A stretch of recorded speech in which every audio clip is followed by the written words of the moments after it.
Bien, el último tema básicamente es esa aplicación de las ecuaciones de segundo orden, lineales de coeficientes constantes. Puede que en algún momento sean variables, pero en realidad las aplicaciones más frecuentes se dan para coeficientes constantes. Recuerden que hemos visto que hay ecuaciones de orden superior, sin embargo, las que presentan eh, un comportamiento típico, aplicable a muchas situaciones, son las de segundo orden y tenemos sus diferentes soluciones que hemos aprendido a encontrar a través de distintos métodos, pero que sobre todo el más directo, por así decirlo, viene siendo el de asumir que la solución tiene una forma exponencial y a partir de allí entonces generar el resto de las formas de la solución. Estas ecuaciones pueden ser homogéneas o no. Eh, Hablando de aplicaciones, estamos refiriéndonos a que ellas están modelando algún tipo de sistema. En el caso de ustedes, la parte modelada son sistemas eléctricos, que es lo que más interesa, pero el análisis de ese comportamiento se da a partir de un sistema mecánico. Y mecánico porque aunque no tiene la naturaleza con que se inicia ese estudio, se comporta igual y por eso se llaman modelos análogos. Entonces, lo que quiero ver o presentarles ahorita es básicamente como un compendio de lo que puede aparecer y a partir de los elementos que tenga cada problema en particular se van descartando términos en esa ecuación y se dejan únicamente los que están involucrados. Pero para eso entonces tenemos que entender la naturaleza de esa representación del sistema a través de esa ecuación diferencial, qué implica cada término. La hemos aprendido en forma general utilizando la nomenclatura usual. Y igual a una función de X, que nos va a dar el comportamiento final del fenómeno que se está estudiando. Y igual a f de X. A esta conclusión es a la que se quiere llegar. ¿Cuál es esa función que determina el comportamiento que se estudia? La ecuación asociada a esta solución es esta típica. Coeficientes constantes, lineal, de segundo orden, y que puede ser homogéneo o no según se le aplique algo. Ese algo viene a ser la función independiente en el lado derecho. Puede que sea nula, es decir, no se le aplica nada al sistema, o puede que sea un efecto específico conocido. Entonces vamos a ver cuándo aparece cada uno de estos términos en esta ecuación cita, que es la que estudiamos, esta ecuación simple, pequeña, porque nada más es de segundo orden. ¿Cuándo aparece? ¿Cómo se conoce el movimiento que produce? O más bien vamos a hablar de comportamiento que produce.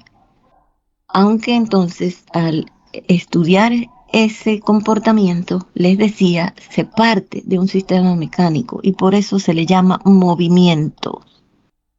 Movimiento. Y como tal, entonces, debemos entender esa deducción. Miren que las aplicaciones a ese sistema mecánico se conocen como vibraciones, que lo que estamos estudiando son vibraciones, movimientos vibratorios.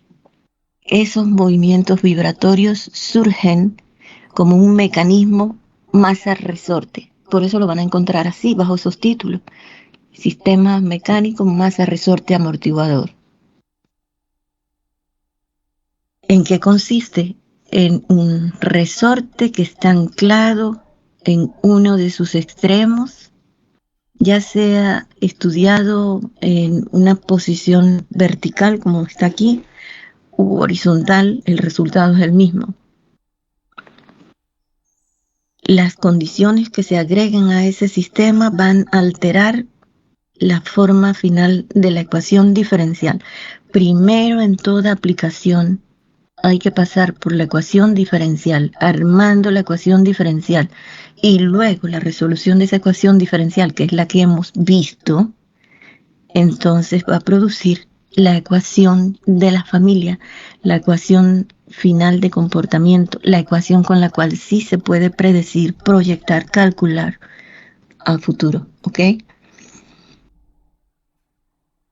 Como les decía, entonces se parte del sistema simple.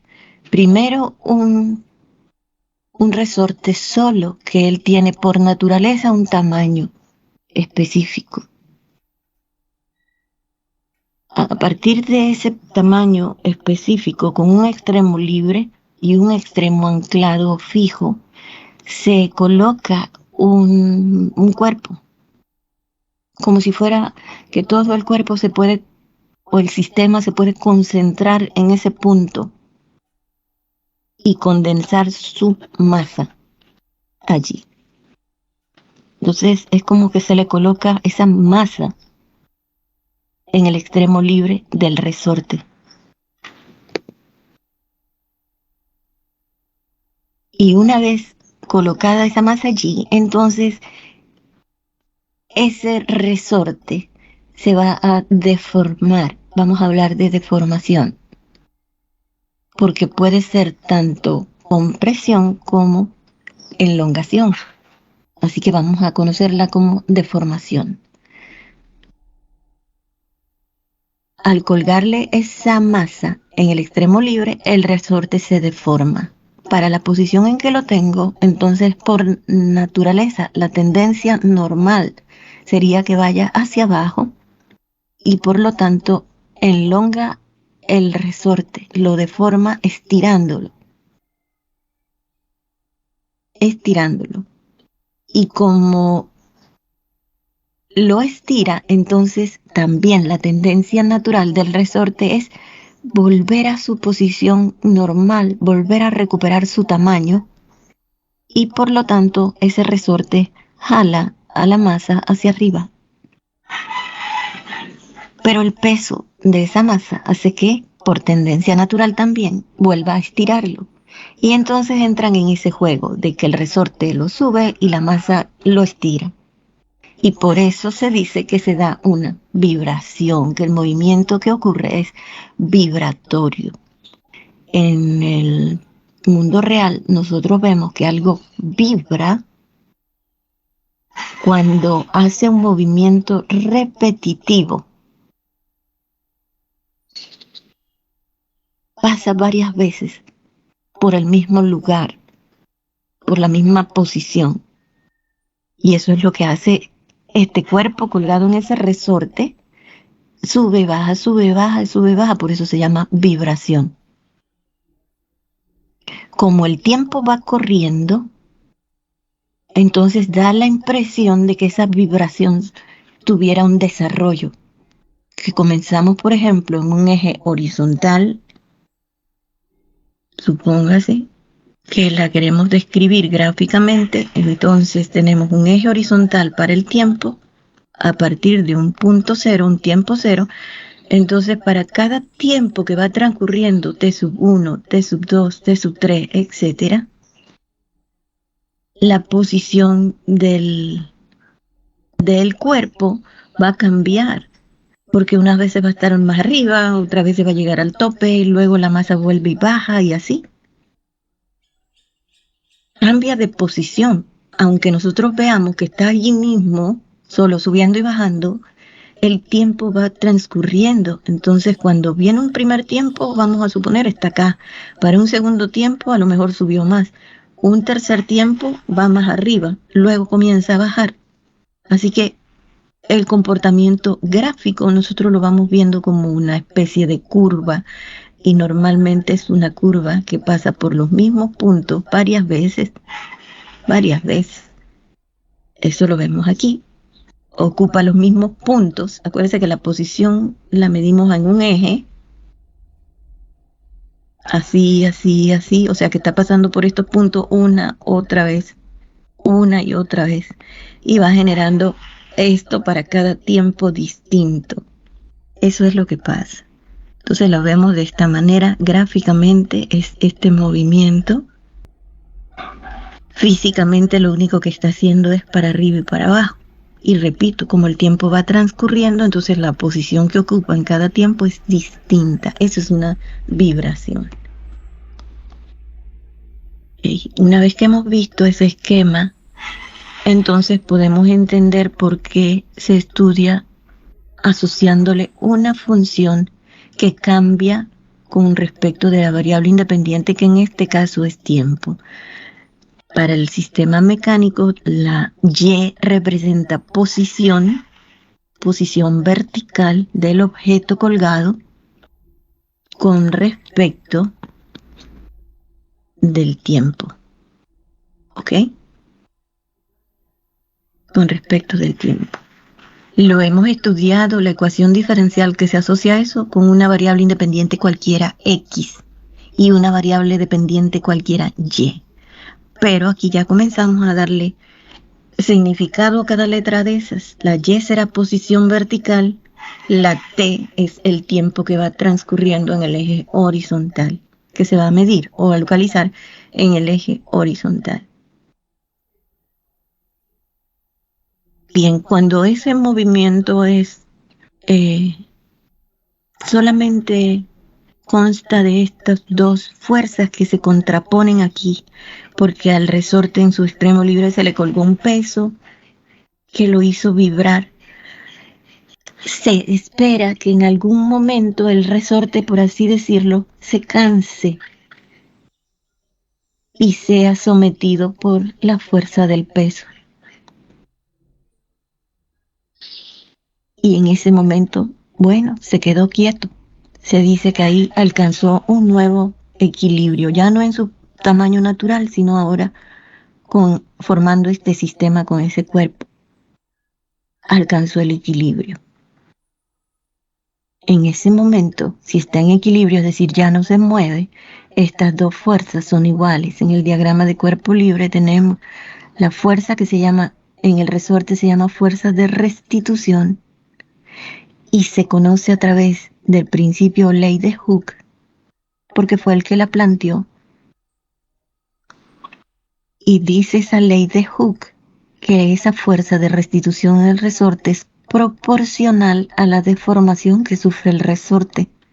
O sea, él lo que observó que fue que si el resorte se estira mucho, la fuerza que tiene que hacer para regresar a su tamaño normal es muy grande.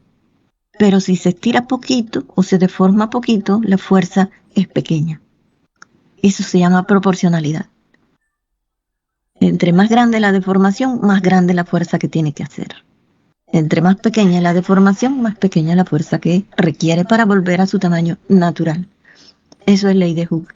Entonces, esta fuerza está en el resorte y contraria a ella ocurre el peso.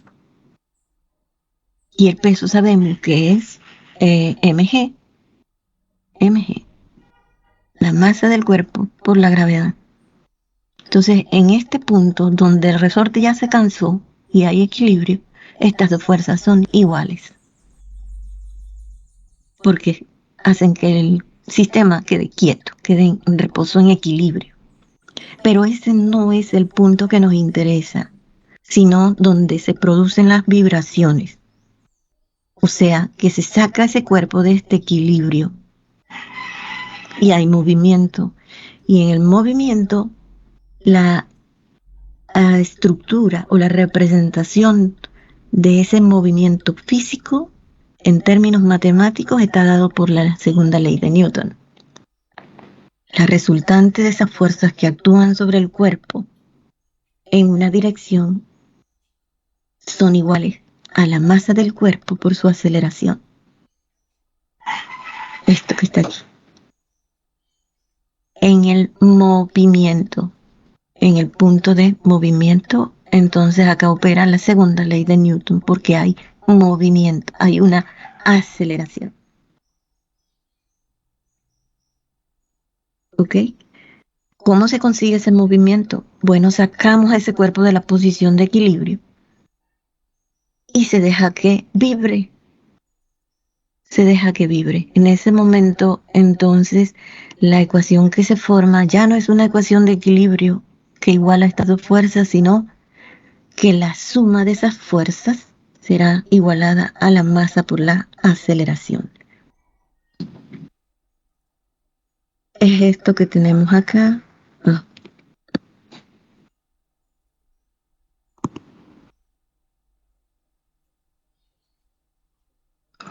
Tenemos la fuerza de restitución en el resorte, algebraicamente sumada con el peso, ya nos da la masa por la aceleración del cuerpo.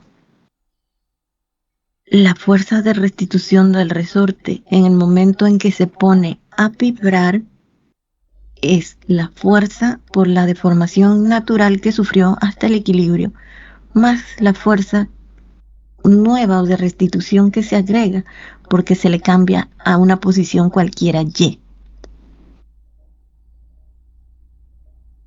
O sea que el esquema es para esta, teníamos una posición en el equilibrio hasta, digamos que el resorte medía hasta aquí una cantidad L desde el punto fijo donde está anclado hasta aquí era su tamaño natural. Cuando se le colgó el peso, entonces se deformó una cantidad adicional S hasta aquí. Él estaba en su tamaño natural hasta aquí, se deforma esta cantidad y ahora para que se produzca, recuerden que aquí hay equilibrio, aquí es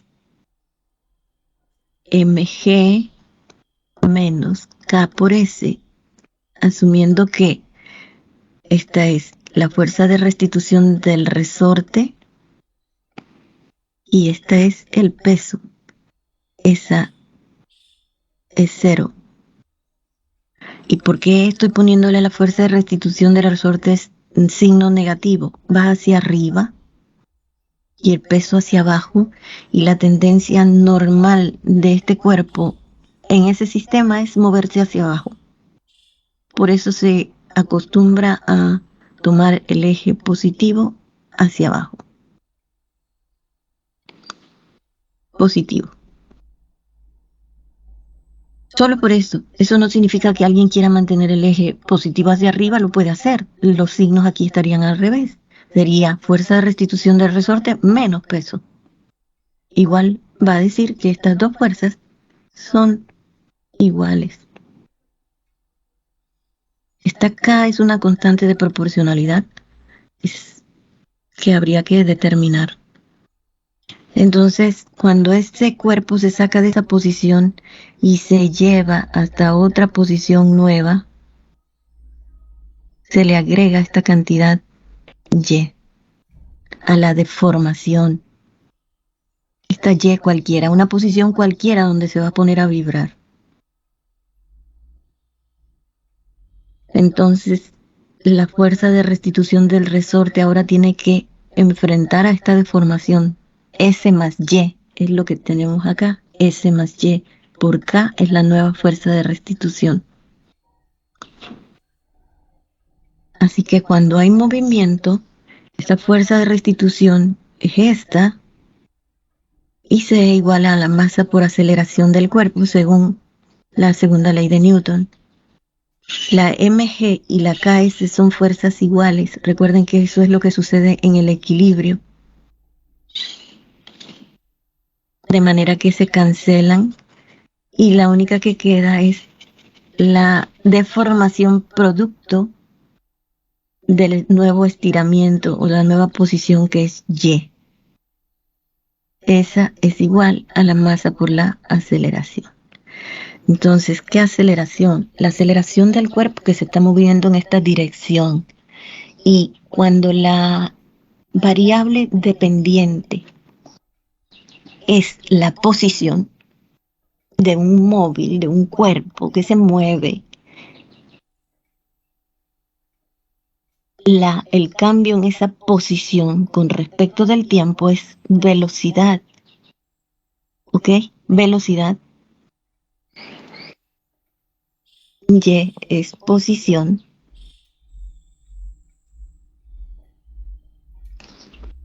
Entonces, el cambio de Y con respecto al tiempo es velocidad. Esto ustedes lo conocen de su física. Y el cambio de velocidad con respecto al tiempo, que es en realidad la segunda derivada de Y con respecto del tiempo, es la aceleración. Que matemáticamente tenemos estas equivalencias para una variable definida como posición de un cuerpo que se mueve en un tiempo específico. Por lo tanto, esta aceleración de la que estamos hablando aquí es esta segunda derivada, Y segunda. Y la ecuación se transforma en una ecuación diferencial de segundo orden. Esa. M por Y segunda más K por Y, porque recuerda que debemos reunir las incógnitas a un lado, igual a 0. 0. Esta es la ecuación diferencial del movimiento armónico simple. Así se conoce este movimiento. Movimiento armónico simple que describe un cuerpo que vibra. Un cuerpo que vibra. Sin la alteración de ninguna otra fuerza más que su propio peso.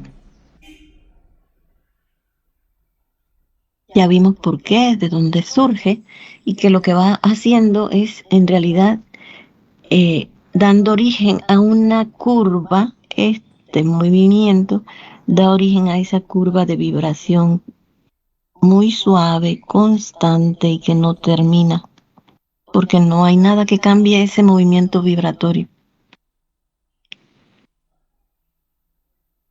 Siempre llega hasta un tope, baja